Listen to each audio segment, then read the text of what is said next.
Welcome to the Directors UK podcast. We're the professional association for UK film and TV directors. No matter the format, no matter the genre, our featured directors share their approach to the craft. We hope you enjoy. I'm Andy Harrower, CEO at Directors UK. Great to see you all. Tonight we have Sean Baker in conversation with Ian Haydn Smith on Anora. Thank you.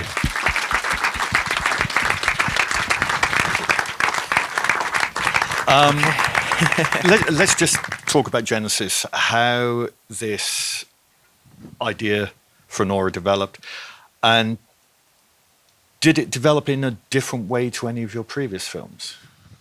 I think it did actually. Well, first off, hello everybody. Thanks for coming out, and it's great to be here.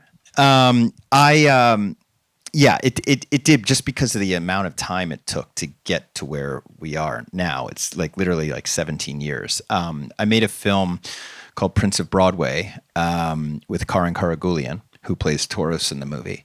And we thought the next film after that would be a story that took place in the Brighton Beach, Coney Island area, focusing on the Russian American community because of his connection to it. He not only is he a great friend and an actor in my films, but we talk about his the stuff that he knows, his interests, his connections, and how I can work them into my movies. And so at first we actually did write a script called Caviar. It was a Russian gangster film that was never produced. Thank God, because I don't think we would have made Anora if it was produced. And we did the cliche rounds in Hollywood. At the time I had an agent, and so it went through that whole thing, and it was going to be a Hollywoodized version of that world. The producer who was on board said, "Yeah, we're going to have Tom Hardy and Ryan Gosling doing Russian accents," and I was like, "Oh, but what about Karan? He was supposed to be one of the leads." And I was being seduced, $25 million budget and all that stuff. And I was like, this is not what I guess I'm along for the ride. And thank God it didn't happen. But then it just sort of sat on the back burner. And I think years later, when I made a fashion film that brought me back to Coney Island in late COVID, like 21. And it was an homage to Walter Hill's The Warriors. There's a lot of, imagery from that film. And we were on the boardwalk during the winter, and I was looking around with my fellow producer, Alex Coco. And we said, "Oh, this is so beautiful. This is wonderful. Why don't we make the next film here? This is calling us." And so we were in post-production on Red Rocket. And so we knew at that point that we were going to start fleshing out Anora. And I think it was the research I had done in the sex work world with Starlet, Tangerine, Florida Project, and everything, that's what made it happen. I was like, okay, we're going to apply sex work to this world. And I had heard some stories also that were inspiring. Some very frightening stories about young women who were held captive by the Russian mob. There was one in particular that in which the young woman had, in a way, a bout of Stockholm syndrome when she realized that her husband wasn't coming for her, and I felt that because she lost faith in her husband, and I found that fascinating and profound, and I really wanted to explore that. So I was on a Zoom with this person, and we were just throwing out ideas and brainstorming in a way. And I said, I don't want to make a gangster story. I tried that, and I think it's a little trite and it's overdone. I don't want to do that. But what is equivalent to marrying into the mob? Marrying into money. And then I said, oh, okay, well, what if she marries the son of a Russian oligarch? And she laughed out loud, and that laugh validated it. It was like, that's all I needed to hear. And I got the hook, and then we were off. And I said, we got it. So, and it was quickly developed after that, quite honestly. It was like we're independent, so it's not like I have to be greenlit. But I was like, we greenlit ourselves at that point. We were like, that we're making this film next. And when we decided that, we talked to Glenn Basner at Film Nation about financing and approximately how much it would cost. And we were all, and so we were really off to the races, knowing that, okay, well, now we're going to have to start looking for our Annie. And it was also the weekend that Scream opened. Scream, and she plays Ghostface Killer, and I was sitting there in the theater with my wife Samantha, and we just said, well, this is going to be the easiest film to cast ever, because there's our Annie right there, and so that's really how it came about. 17 years after us initially saying we want to make a film about Brighton Beach, we finally got there. I just want to say that 6 minutes into an interview, you've actually given away a major plot point of Scream for anyone who's not seen it. Yeah, I know. Sorry, spoiler alert. But the thing is, it's like it's been out for a while, guys. There's been a film after it, and just before we come to Mikey, you talk about this conversation, and you have this huge body of research over the years looking at sex workers and trying to offer a different representation on the screen. Of their lives. When it came to actually writing the role, I know you say it happened quite quickly, but literally did all the aspects of that character just come together very quickly? Yeah, I have to say, going into it, I already knew who Annie was. I've met Annie's over the years, and so many of her characteristics are what I pitched to Mikey when I first met her. I'm like, okay, Brooklyn attitude, New York attitude. She's a little bit of a scrapper, meaning she can hold her own if she gets into a fight. But she's also independent and has a real work ethic. And we went into her history a little bit, and so yes, that was there. That was all there. And Mikey was just. We had this coffee. We had a coffee meeting, and she was just so enthusiastic, which really, as you guys know, that's everything. When you have an actor who returns that enthusiasm to you, you know that you're in a good place. You don't want an actor who's a little bit like, I don't know. You have to have somebody who's committed. And so she showed that she would be committed over that first coffee. Plus, she said that Possession was her favorite film. And so how could I not cast her, right? And just in terms of the Annie that you created on the page and the Annie that comes to life on the screen, how much did that role shift or change with Mikey on board? Because I know your scripts are beautifully written. Oh, thank you. I have to say, just bringing her aura to it obviously changes things. When an actor comes on board, they're bringing part of themselves, obviously, even though she's very, very different. Mikey was born and raised in San Fernando Valley, California. She's a Valley girl, very different from Brooklyn. But she has that intensity inside, Mikey really does. And when she wants it to come out, she can have it come out, obviously. So yeah. And if I'm not mistaken, this is the first script since your debut, Four Letter Words, that you received the sole screenwriting credit. Was it because of the fact it's been in a film in gestation for a long time that you weren't looking for a collaborator? I think so. Also, I think that, my past collaborators, Shi Ching, Zoe, and Chris Bergosh, I think we were always planning on all solo writing. It was just, and because... in our collaborations, together helped make that happen eventually. I just had I knew what I had a command of this. Meaning I knew what I wanted to say, and I already had the beginning, middle, and end worked out in my head. So I decided to take this one on my own. And just in terms of going out and looking for money to fund this film, which is more expansive in certain ways than your other films, Was it because of your track record of making films that are looking at the lives of sex workers that perhaps made this? I don't want to use the word easier because I don't think it's easy to get funding to make films. Yeah. But was there something that you found there was an easier trajectory? In a way, I mean, it's hard to pitch a film with this subject matter.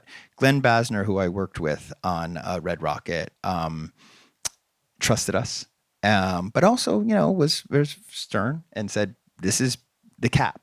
We won't be able to sell you. You have to basically bring the film in at this number, or we're not going to be able to pre-sell it, and therefore you're not going to be able to make it." So I get a little bit more with every film, but still, if you combine the budgets of my 8 features together, I still think I'm under Brutalist. And I love the fact that Brutalist was made for so little, but it's being touted as the least expensive film made. But look, we brought ours in at six, which is $1.5 million over Florida, which it was my biggest budget up to that point. Which, when you're considering the majority of the film was made in New York, it truly required a very special crew. And my 2 producing partners, my wife, Samantha Kwan, and Alex Coco. And Alex Coco just came from Sean Price Williams' Sweet East. He understands, he worked, he was one of the producers on Red Rocket. He truly understands DIY and real guerrilla filmmaking and having to cut corners and do whatever you can do to, it's back to that big borrowing and stealing that we learned about during the 90s, with independent filmmaking. Things have gotten so expensive, especially in the States, that it really is becoming almost impossible to do it at this level. But we had a crew that a lot of them came from Sweet East and the Safdie's Good Time and really understood that we have to put the production value on the screen. And how do we do that? Well, by all means necessary, just do it. Hope I answered that question. Just thinking about instinct and invention as well. I've had the pleasure of chatting with you before and looking across the whole of your career. But for anyone who's seen Prince of Broadway, there's a wonderful sequence where a child's left alone in a fast food restaurant, and the camera's outside looking through the main window of this restaurant, and it holds, and it's a beautiful sequence. And you were saying last time that it's based on this idea of instinct. Do you feel that instinct is something that enables you in many ways to make the films that you do on the budgets that you have, because you have this idea of, I know how we can get this? There's to a certain extent, we're always safe, number one. And that's obviously, as you guys know, the number one priority. You never want to put anybody in jeopardy, of their safety. But, we sometimes deal shots, and sometimes it requires me to go in the middle of an intersection because I don't want my crew to. So I'll go out and I'll get the freaking shot. So, and also, we look at what's available. We look at we take the resources that are available and we make the most of them. And I also have to say that, I always like to think of it as this: we structure our films tightly, meaning like any other film, but not 100%, like 90%, so that 10% can be left up to serendipity and happy accidents, and that requires a loose schedule. That means that you have to schedule in a way that you can pivot at the last moment if you suddenly see something you never expected coming your way or an opportunity. I'm just going to throw out an example. Florida Project, when that rainbow came over the motel, I had a scene written in the screenplay in which the young girls chase a rainbow in the field, and after they saw the cows, see a rainbow, and they were supposed to chase this rainbow, and we thought it was going to be a CGI rainbow, and we were up on the second floor, third floor of that motel shooting one day, and I heard there's a rainbow, and we all looked out. We're like, oh my God, that's gorgeous. Get the camera down there now. And suddenly it was like all hands on board trying to get this big 35 millimeter rig and the dolly in the elevator and down and across the blacktop to capture that rainbow before it faded. And that would not happen on a studio film or even a mini studio film or with any producer who is not down for that sort of pivoting. But I've worked with wonderful producers and I tell them this is necessary and we have to go into production, with that in mind. So thinking about that and knowing what your scripts are like when you go into a shoot, how structured are the shots and scenes? I know there's a degree of freedom, but do you heavily storyboard? No, I don't storyboard at all. Unfortunately, I mean, not unfortunately. I just have never.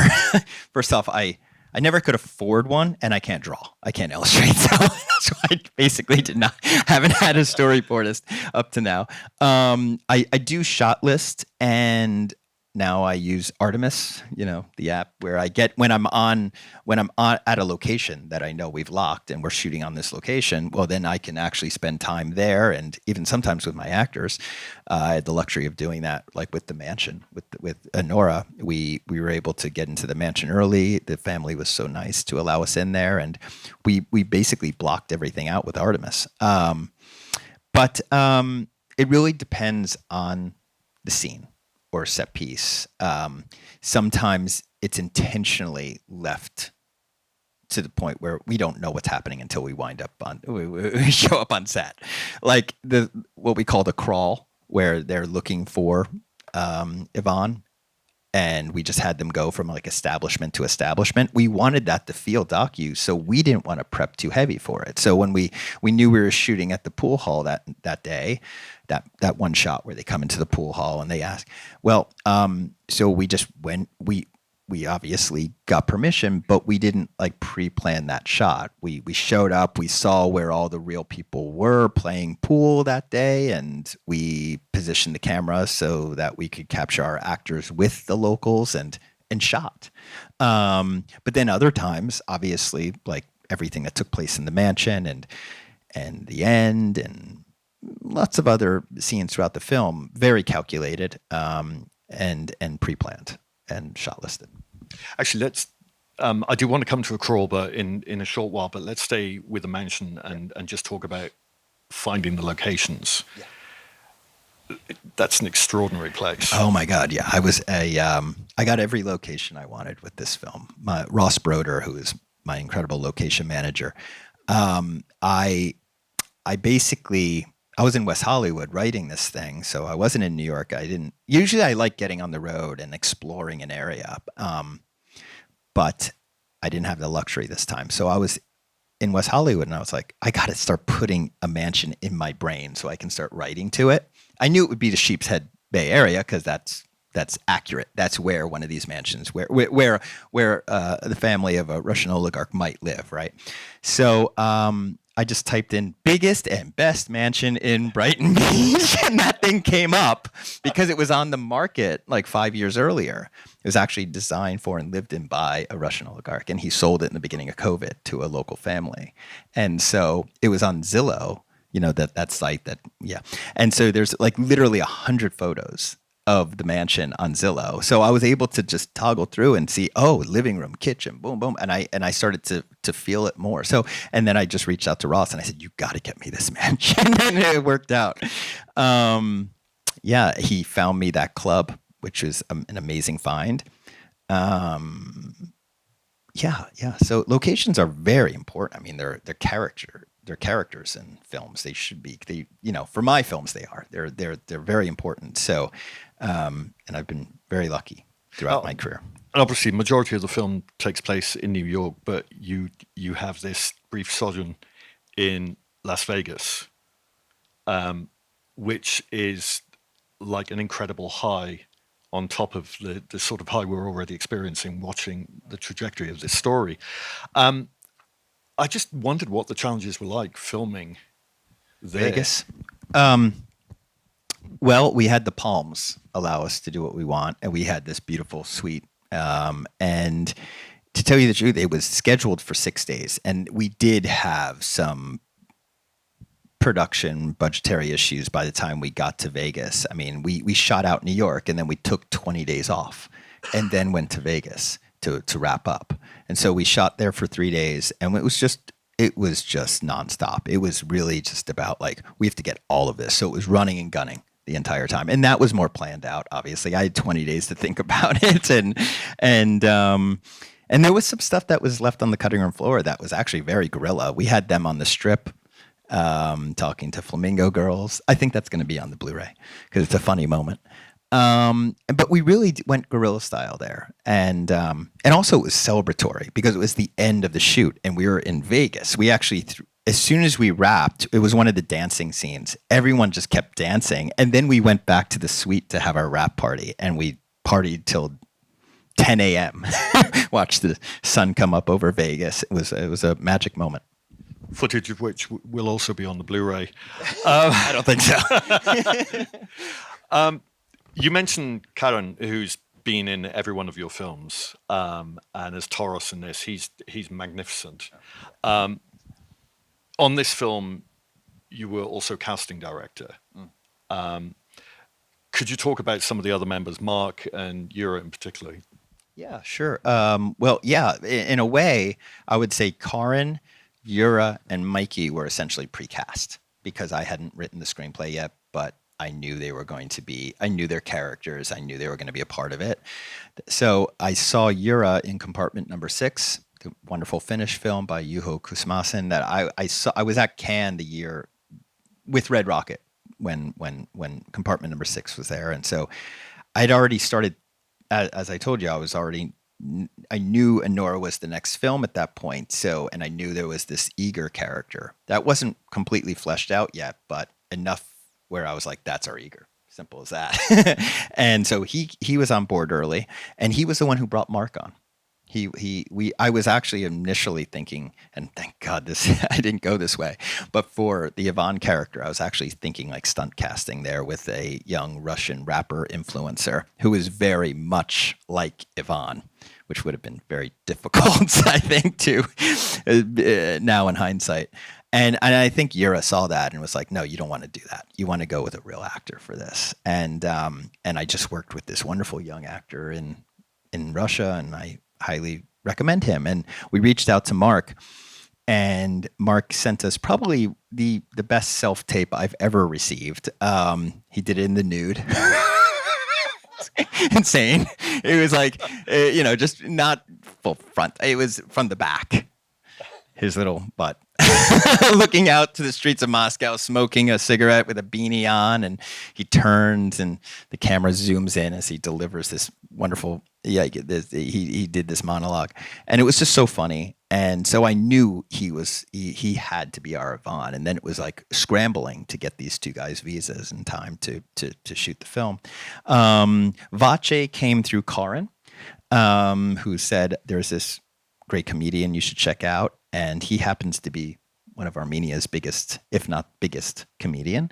And he gave us the best self-tape as well. I'll have that on the Blu-ray. Alexei Serbakov, who is a legend. He plays the father. He's like their De Niro over there. And and Daria Nekrasova, she was one of a handful of actors that we were looking at for Galina, and her audition was wonderful.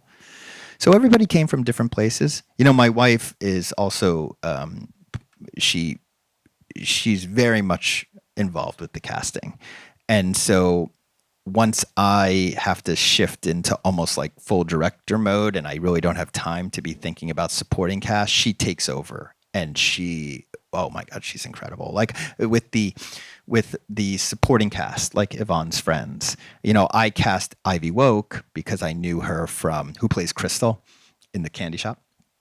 I knew her from Instagram, and I was intrigued by her internet presence. She's sort of infamous. She became internet infamous at the age of 14. So I don't know if you guys know Ivy Woke, but check her out online. It's pretty crazy. So she was cast, and then I was like, okay, Sam, you have to fill out the rest of the gang. And she found Vlad and Anton and Maria. I love them all. So yeah, I'm really happy with this ensemble because there can't be a weak link when it comes to an ensemble cast. It'll all fall apart, you know. And I don't know about you guys, but if there's that weak link, you're just beating yourself up for the rest of the time. Like, why did I cast that one person that destroys the whole thing? It's like, no, we take the ensemble casting very seriously. Everybody has to be strong, and I'm just so happy with this one. Yeah, it's the thing that watching the group scenes with the friends, that's where you begin to really think that Ivan is a real character. If it was two-handed, that would be a very different thing. But you have to have this understanding of the interplay between these characters. With that in mind, people coming from such a disparate number of places, how long was the rehearsal period? We had the luxury of rehearsing, especially with my main. It was primarily just the main cast that I rehearsed with, and we had a month leading up to production in which everybody was in Brighton except for Yura. So I had time with Mikey and Mark and Karin. And then as production was going on, you know, on our weekends and sometimes even at night, we would find time to rehearse. I really enjoyed it this time around, I have to say, because usually I mix it up in terms of, you know, levels of experience. You know, like Florida Project, I had Bria Venitha, who'd never been in front of a camera before, and Willem Dafoe. So that was a very different dynamic on set, and how, you know, I had to. And Willem was wonderful at putting Bria at ease and really being there for her. But it really does, it changes everything in terms of your approach. But in this case, all of my actors in my main cast and most of my supporting cast were seasoned professionals. So it was a very different vibe. Just total professionals bringing their A game. So it was a delight as a director who hasn't really had that before to just watch these wonderful actors do their thing and give me wonderful variations. And you know, Yura and Mark, they're classically trained in the Moscow art theater, and they're giving me stuff that I didn't even realize until post.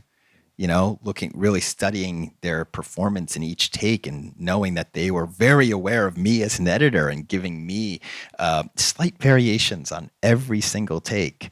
It was incredible to watch. So yeah, the rehearsal stuff was vital in this movie, especially like for stuff like the home invasion that had to be rehearsed to you know, even for safety, because she's doing her own stunts, they're doing their own stunts. So that obviously had to be very rehearsed. And then the ending had to be rehearsed again and again and again so that we knew we were hitting the emotional beats and that the exact timing of that last shot, etc. So I want to stay with the home invasion. Yeah. And you mentioned beats.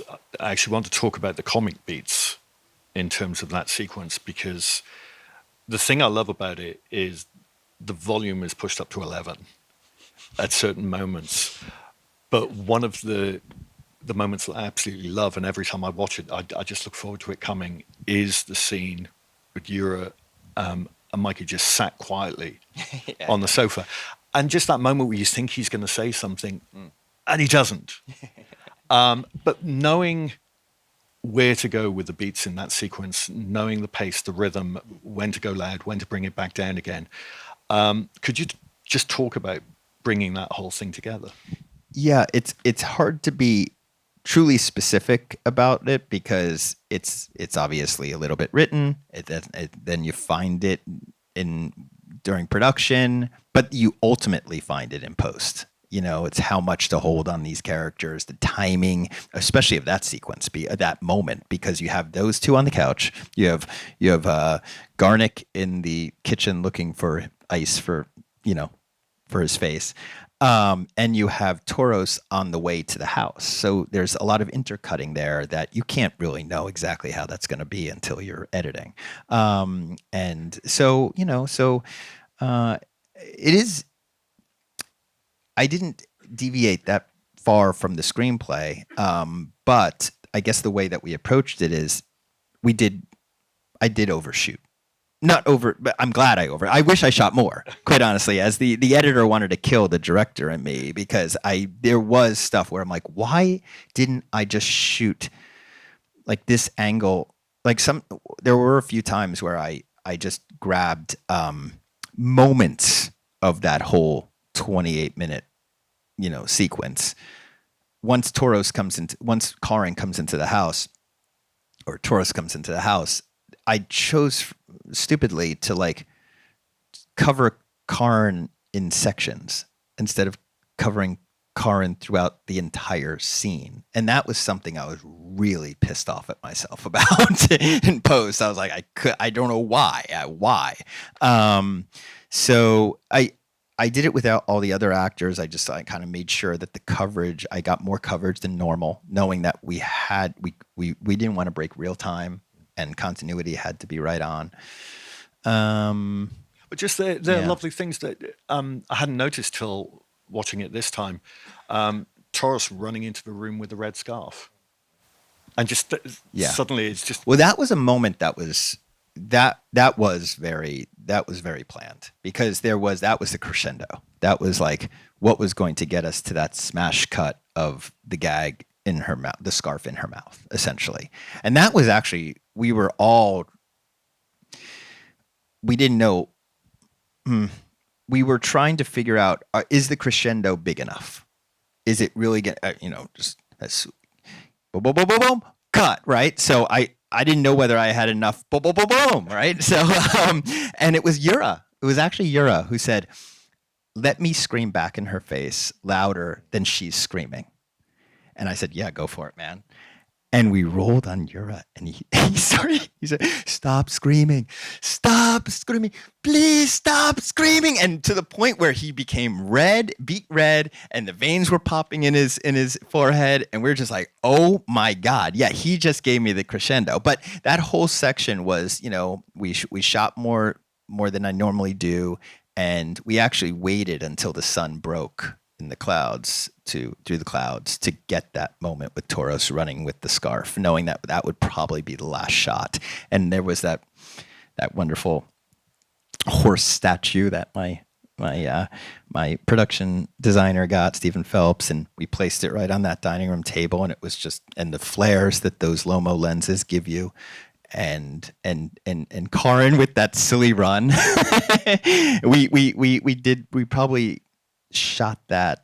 We probably did about 5 or 6 takes on that, just to make sure that the timing would work for that cut. And you have a lovely thing that follows it when they go down to Brighton Beach for an entire long sequence where we're cutting back and forth between various characters, building up the tempo, to then seeing this group of 4 people that aren't quite a unit, but it's the first time we sort of see them all together. And we've got Annie ahead, 2 Armenians in the center. And again, this is the first time I noticed it. You've got Yura in the background with a baseball bat, just juggling it up in the air. And it's almost like 14 takes on that one, actually. You know why? Because there were bystanders, like to the left and right of the frame, waiting for our takes in order to let them by. And he had to perfectly throw that bat over that structure, and it was difficult to get, quite honestly. Probably more, that shot was probably I had more takes on that shot than any other shot in the film. Yeah, but that shot's really funny because it's something that takes us from this very directed interior sequence, to then moving into a more documentary style. As they start hunting Ivan down. Now I know that sequence was quite a lot longer, and you go to so many different venues.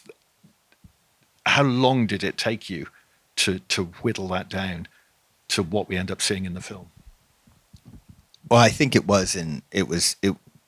we were, let's see here. I'm trying to remember because it becomes a blur, as you guys know. It becomes a blur after a while. And my post-production is over the course of a year. So I think I was editing.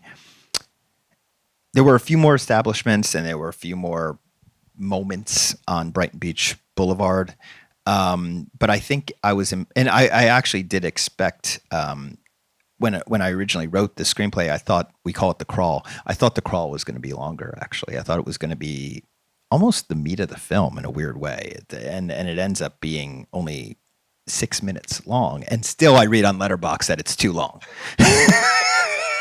I think people miss Ivan. Not only do they want to find him, I think audiences are missing his presence. And I remember Sam saying that to me, saying, let's just get back, let's find him quicker, let's get back to him.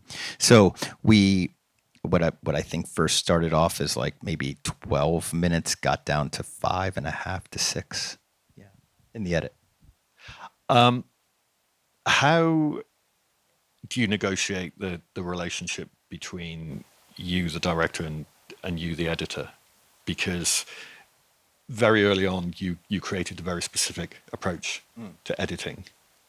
Yeah, well, you can never take off the editing hat entirely when you're directing. You have to be aware of how, hopefully, how things will cut together. And sometimes you have more of a command of it than other times. That's what I've found. Like the moment that I just described, that, the smash cut was obviously scripted. So, that stuff that sort of cutting is predetermined. But honestly, I try to separate it so much so. I really do. It's like I take as much time off after production as possible, not only to get my life back in order, it's like, I don't know about you guys, but my life falls apart during production. I lost 20 pounds. My hair thinned out. It's like I feel like you've gone through a battle, and so on the other side, you need some recovery time. There's not only that, but it's also, I want to distance myself from what I've shot, because I want the editor side of me to be almost like as if I was, an editor that wasn't on set and didn't know it was shot. And so I almost want to forget what I've shot.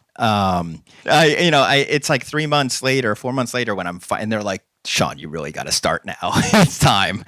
We're not going to hit the Cannes deadline unless you start. And so it really comes down to the deadlines of the festivals that usually get me going. And when I come back in, it's like really just almost like a documentarian, like a documentary editor seeing this footage for the first time. I actually haven't had a script supervisor book since Florida Project. I didn't need one on Florida, and I realized I haven't even had my script supervisor even do one after Florida. I essentially, if I can't find a shot, I just look at the camera reports. That's how I talk to my AE. Where is this shot? But so I'm really tackling it with as fresh eyes as possible, and I don't do an assemble. I just go right from the first shot and move forward, first scene and move forward. And I won't go to the second scene until I feel that the first one is polished. Even with like temp sound design, I do it, myself, so it looks and sounds good, and then I move on, and I can feel the film growing that way. And I think that really helps me find the pace and understand the flow and know when I can go to places. Like with this film, I'm kind of doing a tonal, I'm doing tonal shifts, and I'm sort of juggling styles and genres to a certain degree. So when I see it play out like that, I'm assembling it from scratch, from the beginning to the end. it's much easier for me to gauge that, where it's working, where it isn't. And it's funny because Glenn Basner from Film Nation says, the one stressful thing about this process of yours is that we have no idea whether you've made a good film or not until the last day of editing, when you tag that last shot on and see if it works or not. And that's true. There's a lot of stress. It's like unnecessary stress that I put upon myself.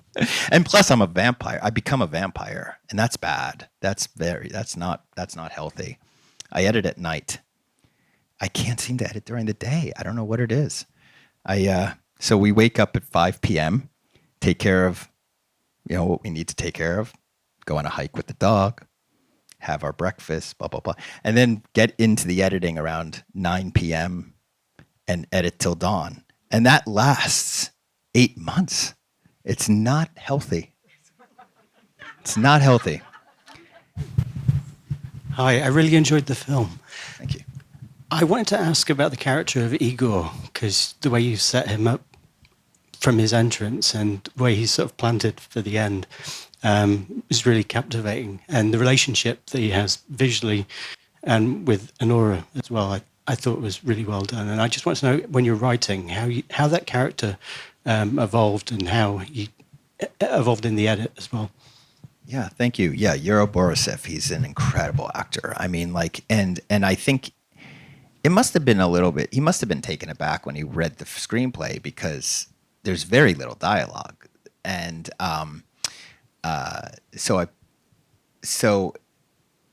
but he was also very much involved with making his character, significant, and because obviously the character is significant, but there wasn't a lot on the page for him to play with. So, an early discussion that we had was that, and he pointed it out to me, and I wasn't truly even aware of this, or at least fully conscious of it. He's like, my character is, when I enter that house, when Igor enters that house, he's more in the dark than the audience.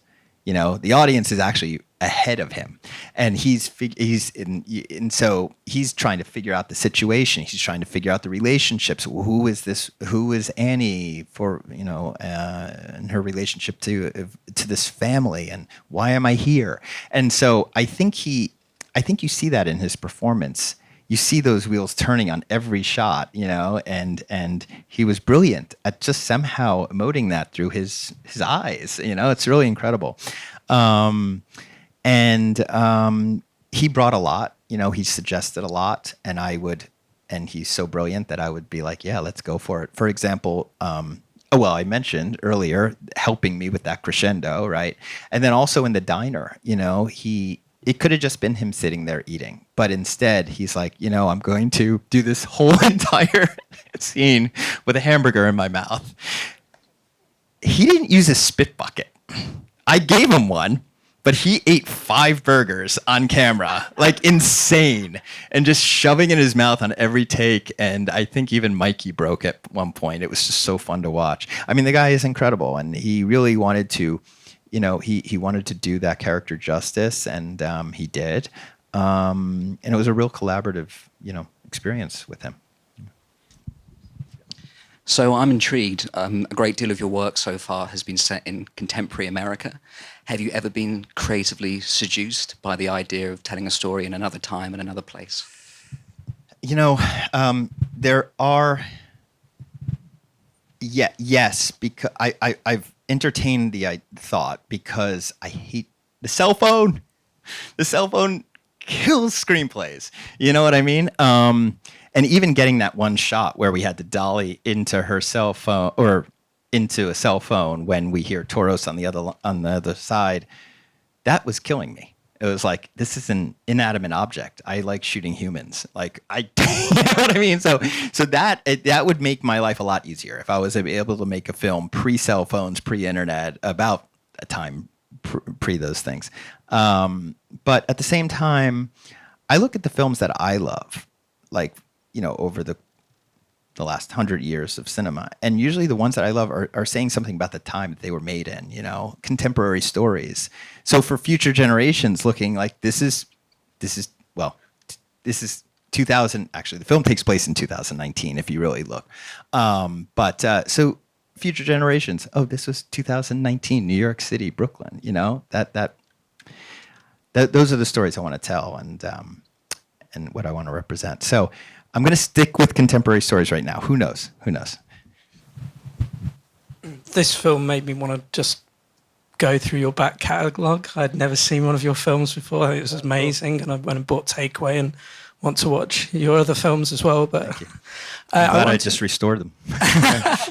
I really I wanted to just 2 points. One was how you went about directing the sex scenes, because you know there's a section of the film you're just like, wow, there's so much sex going on here. I was like, how did you do that? You know, did you cut down the crew for certain moments? You know, just wondering about that. And then when we were talking about the guerrilla filmmaking, run and gun, what were the logistics behind? You know, was there some moments where you couldn't get consent off everybody? So it's like, oh, maybe blur someone's face, or oh gosh, is there insurance out there that can protect that? Just one little note about towards the end of the film, I watched this at another screening a while ago, and I thought it was a really great line about the Kool-Aid, because I don't know if this is how you meant it, but I just thought, oh, that one line, why did he put that in? I was like, she's no different to that pool of Kool-Aid, you know, from his actions. She's just another set of actions. I really liked that, if that was the way it was meant to be, but I just thought it was great. Oh, well, that's funny. That's it allowed, in that moment, again, like Eager being so in the dark, it gave me the opportunity to have characters such as Garnick, just to give the audience more information through filling Eager in. So that was just a funny anecdote. I came up with that. I just imagined what I would have done at 14 years old. So yeah, and Vache ran with it. Sex stuff, yeah. I mean, obviously, it was very underwritten in the screenplay, because I wanted to work with my actors. It was very important for me as a producer. Obviously, number one priority is safety and comfort of my actors, right? So I wanted them to be involved with how they would be shot, what these scenes would look like. And so, of course, I mean, we all know it's always a closed set, you know, and my actors are given the option of having whoever they want on or off set. And to tell you the truth, and it comes down to it, I see them as sex shots, not sex scenes. I mean, they were very, very predetermined, the framing and everything. Sometimes Mikey and Mark were even pitching me, like, oh, let's shoot it from this way. Let's shoot this position, that position. So it was actually very clinical by the time you're actually shooting it. The only scene that actually felt like a sex scene, that felt intimate, was the last scene in the film, quite honestly. That was where it was, there's always sensitivity applied to shooting anything like that. But in that case, that was the three of us really getting down to the nitty-gritty of how that would be shot, and the vulnerability of not only the characters but the actors, obviously, and to break the fourth wall, I'm literally 1.5 feet behind them in the back seat with a monitor. So yeah, hopefully that answers that question. And what was the third part? Sorry. Oh yeah, okay. So we are lucky enough that when we did capture somebody on camera that didn't know they were being captured, and I yell cut, and we run over to them and we say, look over there. We were shooting some of that stuff candid camera style. A good example is the woman in the cafe who's like, perhaps he was kidnapped. Yeah, that was not scripted. She was just coming up with that crazy theory. And she had no idea we were on the sidewalk shooting her. So as soon as we wrapped the scene, we politely said, Miss, there's a camera right there. We're shooting an independent film. It would be so nice if you could sign this release. And we didn't have anybody deny us. Now, that has bit me in the ass in the past. And freaking Tangerine, shooting on that bus. We shot this whole. Has anybody seen Tangerine? Okay, you know that moment where they're fighting on the bus, Mickey and Kiki, and they're going at it. and we didn't have permission to shoot on that bus. We just went on in the iPhones and we just shot that scene, and I got a wonderful take, like really incredible, and I knew I had it in the moment. And there was a guy right behind them, in the seat right behind them, who never made eye contact with the camera, and he was obviously aware we were shooting. And I did the same thing. I said, "Sir, would you please sign this release?" And that's Los Angeles, so they are way more privy to it. They were like, he's like, "Yeah, sure." I think he said $10,000 or something like that, or maybe he started around. No, maybe it was less. It was like $2,000, but it was $100,000 budget. I mean, I was like, "Sir, I'm so sorry. Could we give you $20? No, $1,500." And we're like, $40? And then so he wouldn't budge under $1,000. And I was like, okay, I guess we have to shoot this again, because I couldn't use that shot. So that happens. You have to be, again, that's about pivoting. That's about being aware of, sometimes you're going to run into those hairy moments. Anyway, I just wanted to, that kind of dovetails into the last question, actually, which is improv. Because I know you said you've kind of kept things pretty much on the page, but obviously there's a lot of overlap and people talking over each other, there's people speaking in different languages and so on. And obviously it's kind of easy to let some actors, let rip on set. I was kind of wondering where you kind of reined them in, because it's easy when the energy's going and the actors are riffing off each other, whether you just sort of kept it on the page or if you kind of gave them a bit of, breathing room to sort of just play around a little bit, or whether you kind of just made them commit to what you wrote. Yeah. Well, it really depended on the scene. And even for me, when an actor is good at improvisation, and they were all wonderful at comedic improvisation, it was wonderful to watch. That excites me as a director and as an editor too, because it gives me more options in post. So even a scene like the home invasion, which is very tightly scripted, and the dialogue, they had to stick to the dialogue, and especially when they're speaking Russian and Armenian, they couldn't deviate because I don't know those languages. So I wrote all of that dialogue in English, and then it was translated. And by the time we were actually shooting it, phonetically, I knew where we were. I was picking up on the words, and I was understanding the beats, and so I could judge inflection and all that stuff. So but I couldn't allow them to improvise that.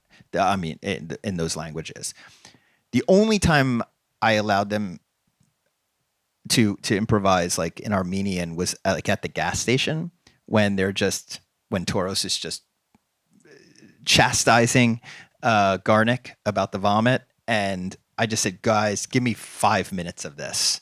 And so I didn't really even know until post-production when I subtitled all the dailies, and I was like, "Oh my God, they gave me gold." Yeah. And that was months later. But yeah, so the language I couldn't deviate there. But even in what I was saying was that even with the home invasion scene, if there was air, if there was a window here and there, I encouraged my actors, fill those gaps with an expletive, another motherfucker, or something like that. Or if you do have an idea for a one-liner and there, get it in there. And so there's that.